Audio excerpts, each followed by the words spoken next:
예, 여러분 안녕하세요. 자, 이번 시간에도 MZ세대를 위한 결혼생활 베이직이라는 책에 07 꽃길만 걷겠다는 생각은 버려라, 이 부분을 같이 한번 이야기를 해보도록 하겠습니다.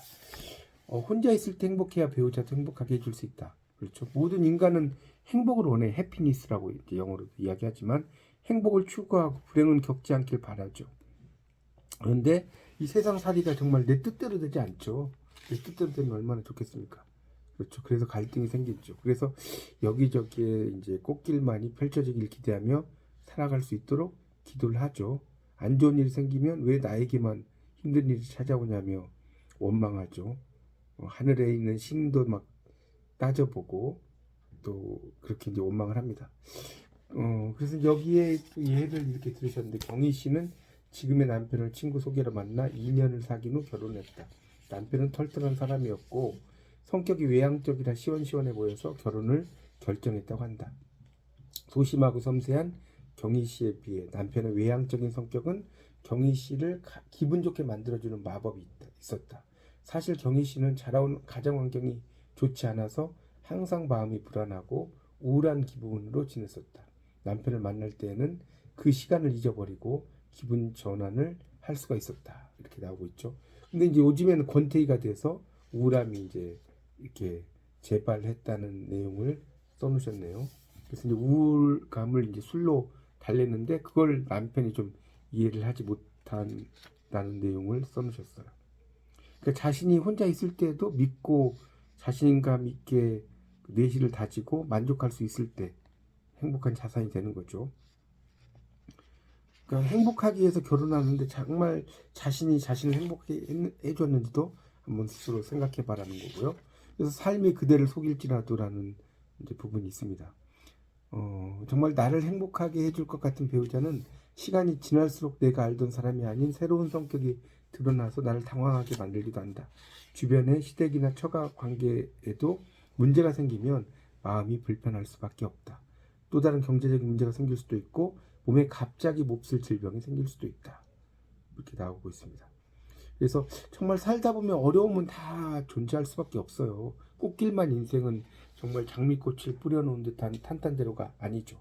그래서 이제 이 작가님도 이야기를 써놓으셨는데, 나의 경우도 아이들 키울 때 육아에 갇혀 시간이 멈춘 듯이 나의 몸과 마음을 힘들게 한 적이 있었다. 나만 알고 살았던 삶에서 내가 책임져야 할 대상이 생기자 거기에서 오는 힘겨움이 나를 짓누르는 듯이 몸과 마음을 힘들게 했다. 육아가 금방 끝나는 일이 아니기에 더욱더 힘들게 느껴졌을 것이다. 겨울왕국의 엘사처럼 온 세상이 얼음에 멈춘 듯이 나는 세상과 단절된 감옥에 갇힌 것 같은 그런 시간들이 결코 나에게는 적지 않게 몸과 마음의 고독함으로 다가왔을 것이다. 나오네요. 그때는 잘 몰랐지만 지금 생각해보면 육아 우울증이 아니었을까 하는 생각을 해본다. 그때 나는 러시아 시인 푸시킨의 시를 마음속으로 반복하며 마음을 달랬다. 이 푸시킨의 시가 러시아의 시인의 시인데 참 멋지죠. 삶이 그대를 속일지라도. 알렉산드르 푸시킨. 삶이 그대를 속일지라도 슬퍼하거나 노하지 말라. 우울한 날들을 견디면 믿으라. 기쁨의 날이 오리니. 마음은 미래에 사는 것, 현재는 슬픈 것, 모든 것은 순간적인 것, 지나가는 것이니. 그리고 지나가는 것은 훗날 소중하게 되리니. 30여 년이 지난 지금 돌아보면 푸시킨의 시가 옳았다. 그 순간에는 멈출 것 같은 시계 바늘도 자기의 몫을 열심히 해준 덕분에 시간은 유수같이 흘러 중년이 되고, 어린아이로 항상 있을 것 같은 아이들도 나를 따뜻하게 안아주는 멋진 청년으로 성장해 있음에 꿈인 듯 아닌 듯이 현실이 믿기지 않는다. 이 글을 작성하는 이 순간 주착 없이 눈물은 왜 나오는지 모르겠다. 지난날의 힘듦이 생각나서일까? 그 수많은 고비를 이겨낸 나에게 대견스러워서일까? 시간은 시계를 재촉한다. 제깍제깍 우리를 꽃길로 가는 길목으로 안내하기 위해. 이렇게 나왔네요.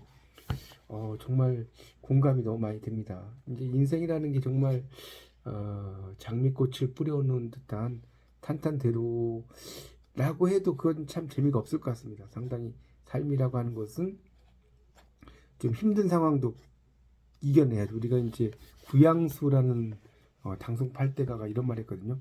곤궁 이후 공이다라고 이런 말 했어요.